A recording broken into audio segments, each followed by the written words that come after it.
Welcome back to another Scotty and Motty Agony Uncles. I'm not surprised in the slightest how well these shows are doing. There's a lot of people out there with a lot of dilemmas, some worse than others, some a lot more comical than others, but we've all got our problems to get through, and that's why me and my best mate Jay here are going to make it even worse for you.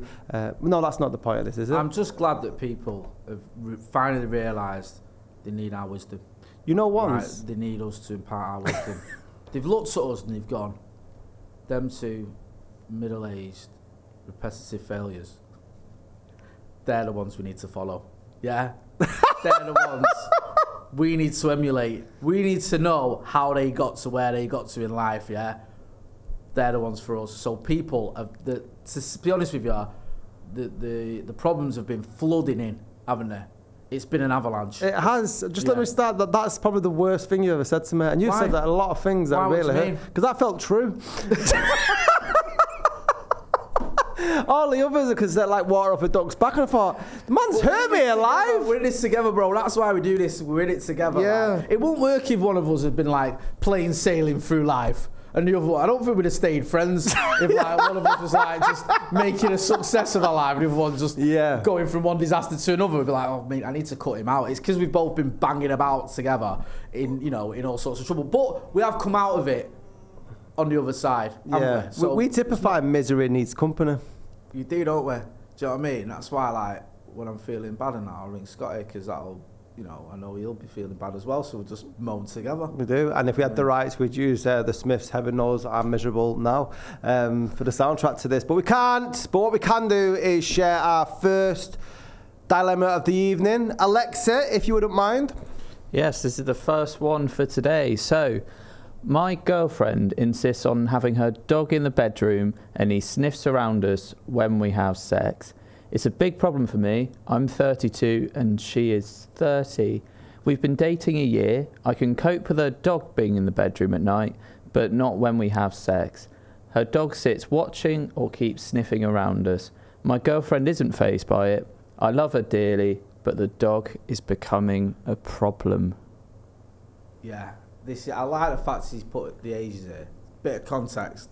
I'm 32 and she's 30. Well, that's clear. That makes all the difference in the world. I've got two words for you. Yeah. Dog food smearing. Dog food smearing. You can see maths is my strong point. What you want to do, get a bit of pedigree chum or whatever, and just smear it on the skirting boards. Right near the door. I did not think you were going that way. No, I didn't. I know where you were going.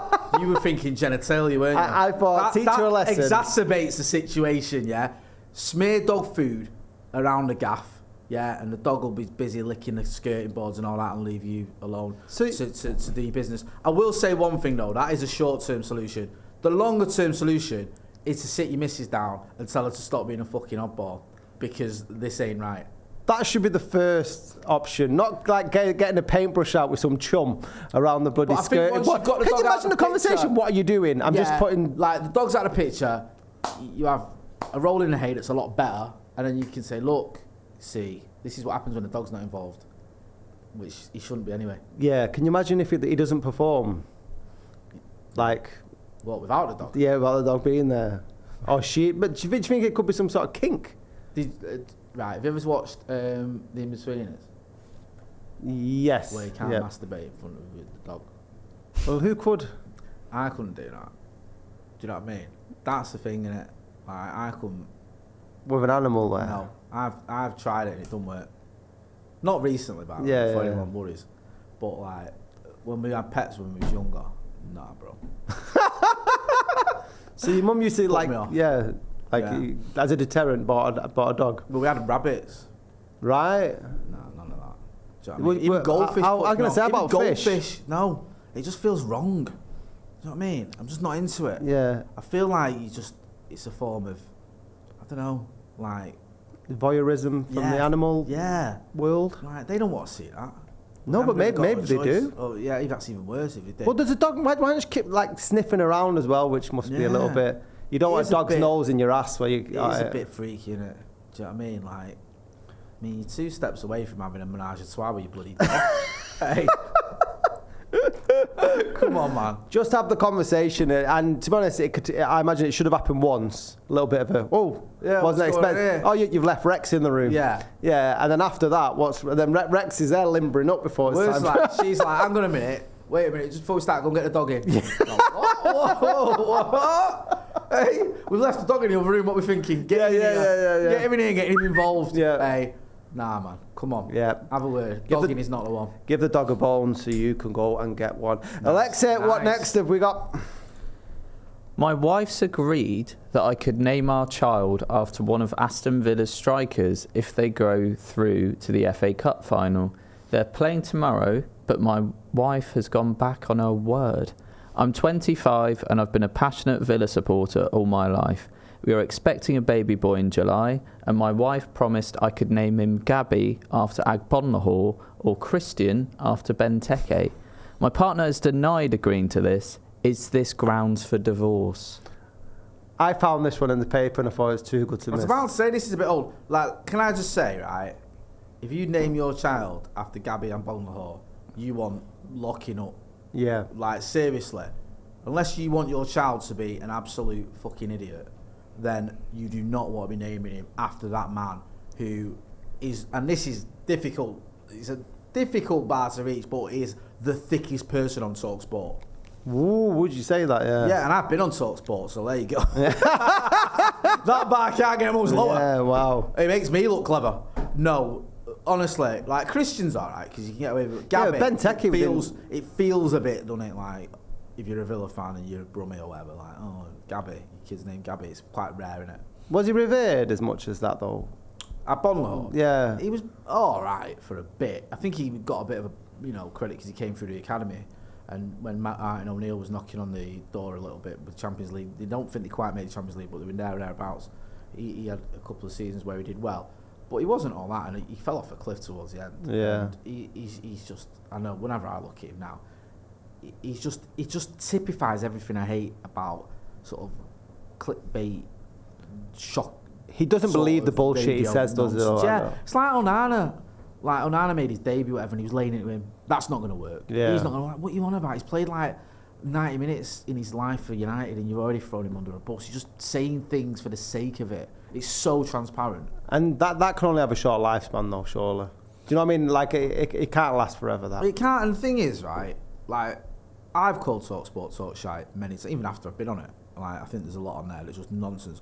Well, there's some stuff on there that you can get involved in that's like decent debate. You have a few people on there that I quite like. There's some, you can see the point they're trying to make. But with him, it's just like, whatever is the most outrageous thing you can think of, well, let's just say it. You know what? Ten Hag, he wants sacking. Oh, Rashford, rubbish.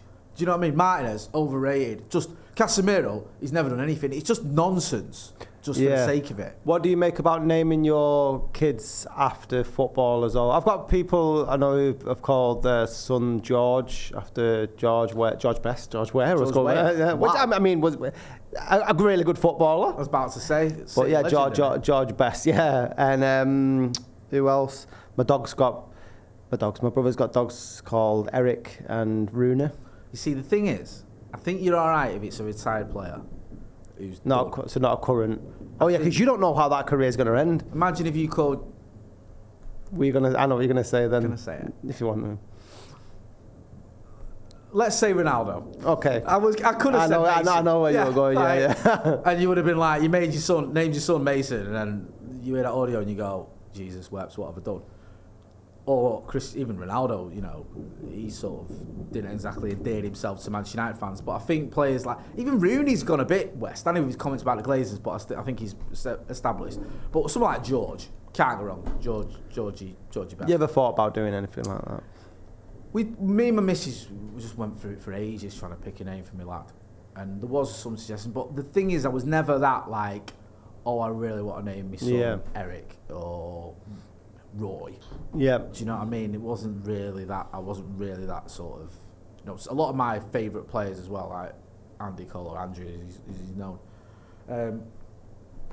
Andrew is not really, always named after Andy Cole. Yeah. Do you know what I mean? It was that kind of rude Van Nistelrooy. You're not going to call you something rude. Just sounds like sounds like a bloody description of him, doesn't it?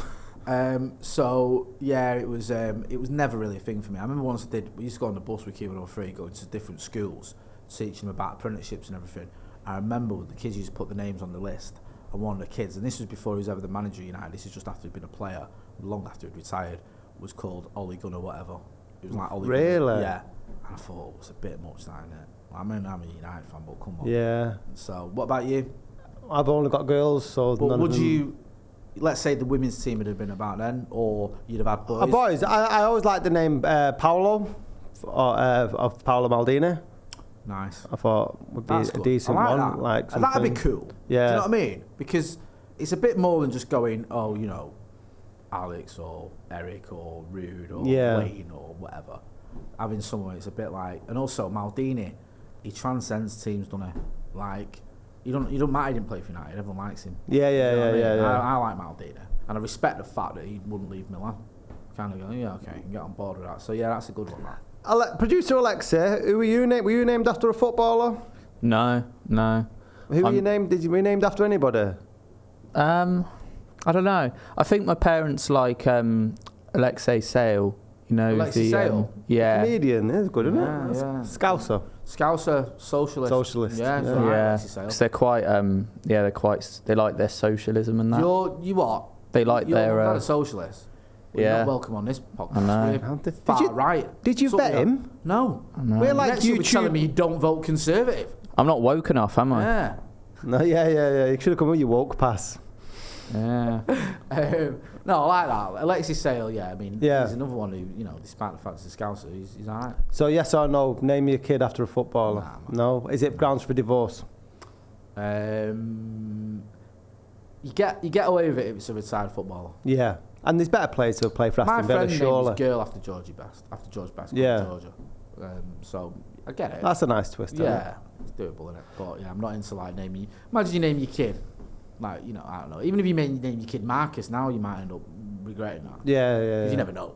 I mean, you might decide one day to go PSG, and you're like, oh, why did I do that? I doubt it. But Yeah. Alexi, what else we got? So, my boyfriend recently bought an RS Turbo and openly brags about it being better than sex with me. This is really not my confidence. I'm 18 and my boyfriend is 22. I've been seeing him since last summer and really love him. I know I am obsessed with him, but I live every day aware that he loves his car more than me. It's really embarrassing when he compares it to me in front of his mates. see, I think this, whilst we all like to keep this light-hearted, jovial, I think this is a bit tight, you know. You can't do that. I mean, she's only 18 as well. She's a kid. I know he's only 22, so he's not much older. But the whole thing about in front of his mates, and it's really embarrassing, and, you know, it's not my confidence. I'm not into that.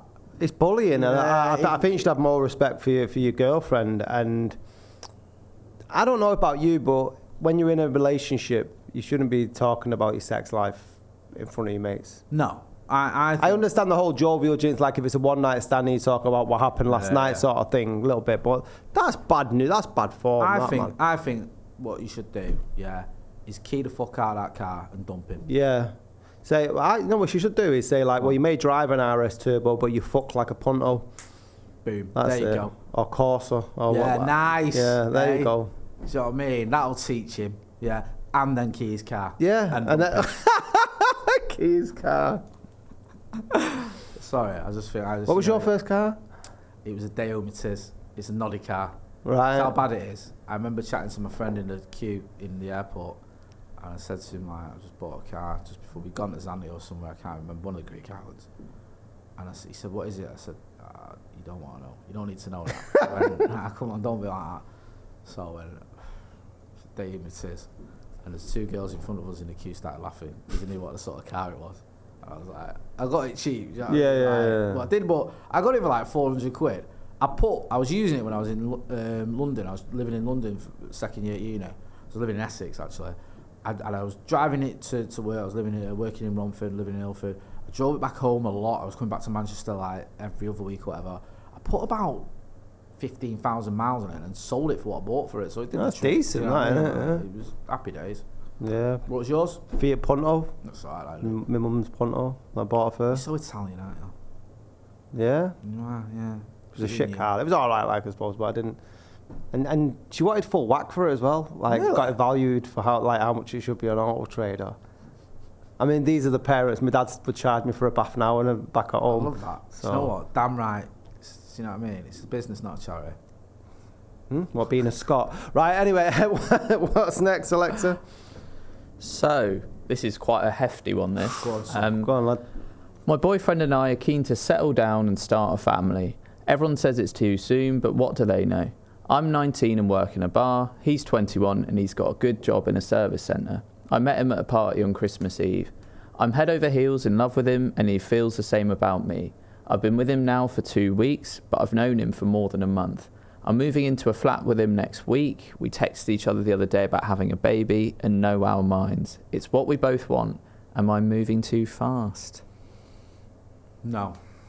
Moving too slow. Can't believe you've not had a baby yet. Get a grip, get on with it. Life moves fast. Fucking done it, just.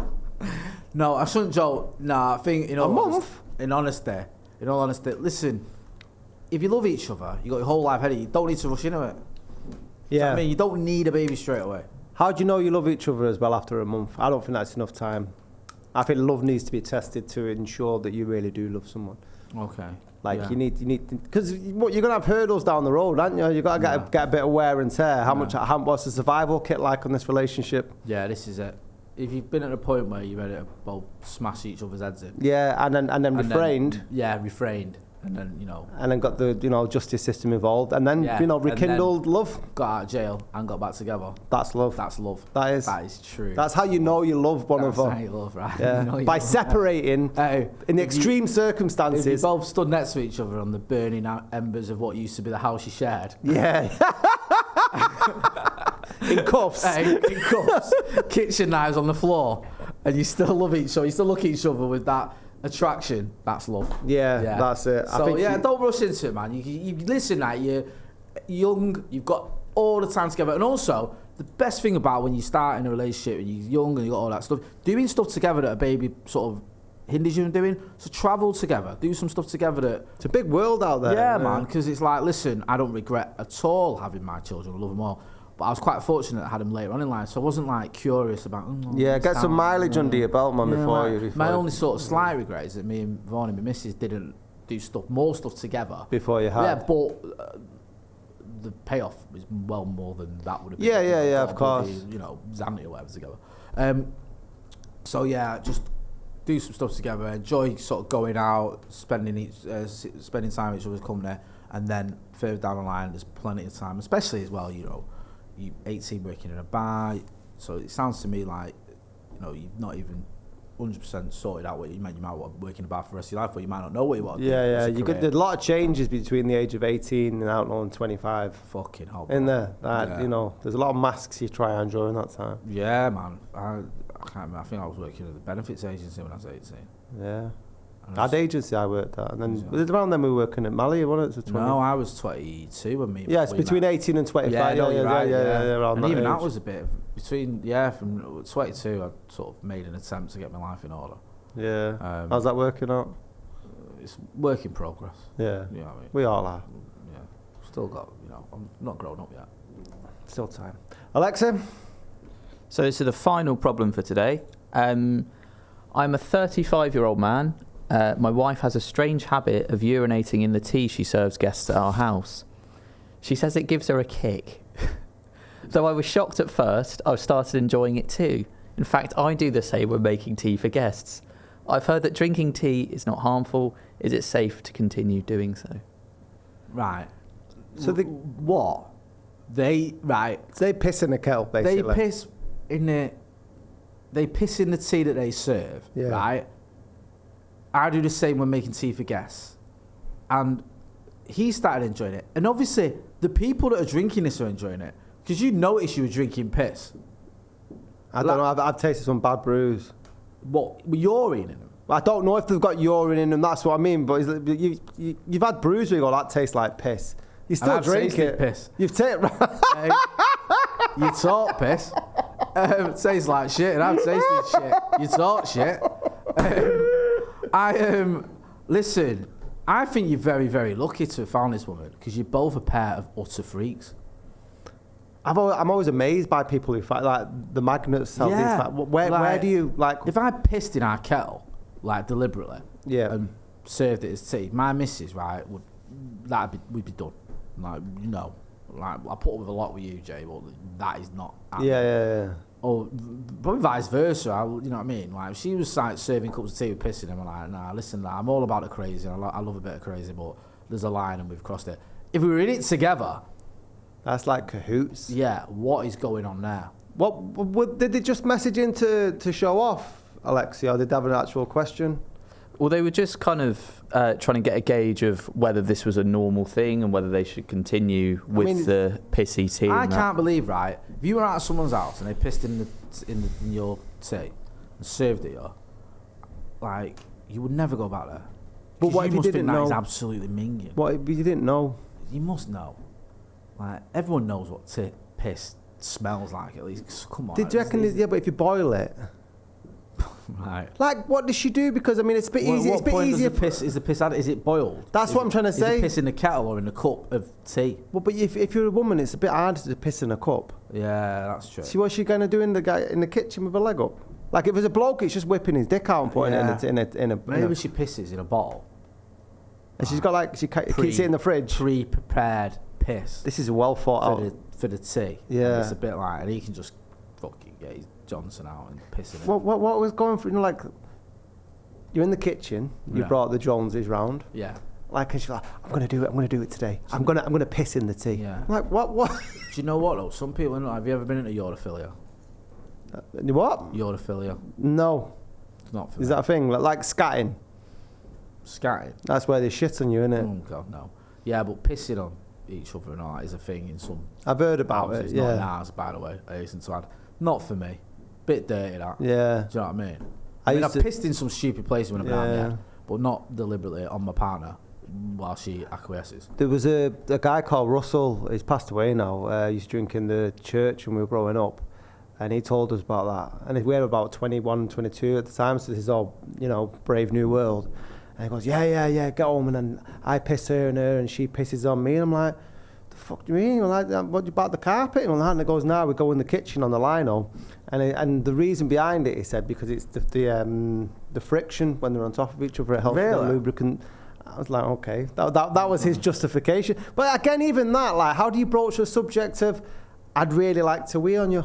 I remember working with a girl who said her fella used to piss on her years ago, and she was a supervisor at a call centre. Not the one we worked at. She told you? It was before that, but it was in Hardwick, funnily enough. I don't know how you'd look at somebody. Oh, it was honestly, I just thought, what are you on about? Yeah, it's minky. It's not for me, that. Listen, you two freaks deserve each other. Yeah. I wish they'd have put the name on it just so I know not to go out of their house for tea. Yeah, not for me, that one. No. Alexi, that it? Yeah, I mean, I was just thinking, like, people always say, like, oh, this tastes like piss and that. See? Or this tastes like shit. How do you know unless you've already tasted it? Same with cardboard. People say, oh, it tastes like cardboard. You've never had cardboard. I'll own up to trying a bit of cardboard. Yeah. Have you never, like, pissed on something accidentally and put your hand in your mouth? Pissed on your hand and put your hand in your mouth or something? Accidentally? Yeah. Just to taste just to see what it tastes like. Yeah. I stand there like Cupid in a fountain, trying to catch it. I don't know. I think you can. You can smell shit and piss. You know what it tastes like. You can kind of tell, can't you? Like, I think you know from the smell, and you just know. I think you just know. Yeah. It's one of those things, isn't it? It's ingrained in us. You know what I mean? I remember we were being in Germany once and dying for a piss when his hammered bar when it was the big fight that David A had against the Value Web.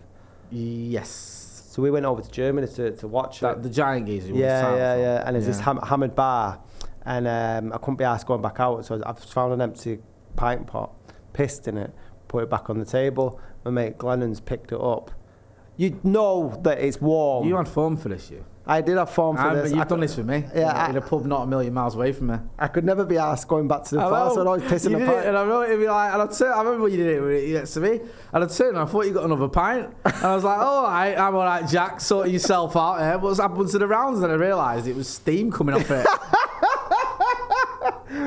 Yeah, I admit to do that, but I've never done it into anybody's brew. But thank you, everybody who's got involved again with Agony Uncles. We're loving doing this section of Scotty and Motty, so please keep sending your dilemmas in. Obviously, they'll remain anonymous as you would like. And we'll be back very soon. Thank you as ever for our patrons that are helping, keeping this shit going, man, because, you know... Keeping the lights on. Yeah, giving us excuses to be here and, you know, not find different jobs.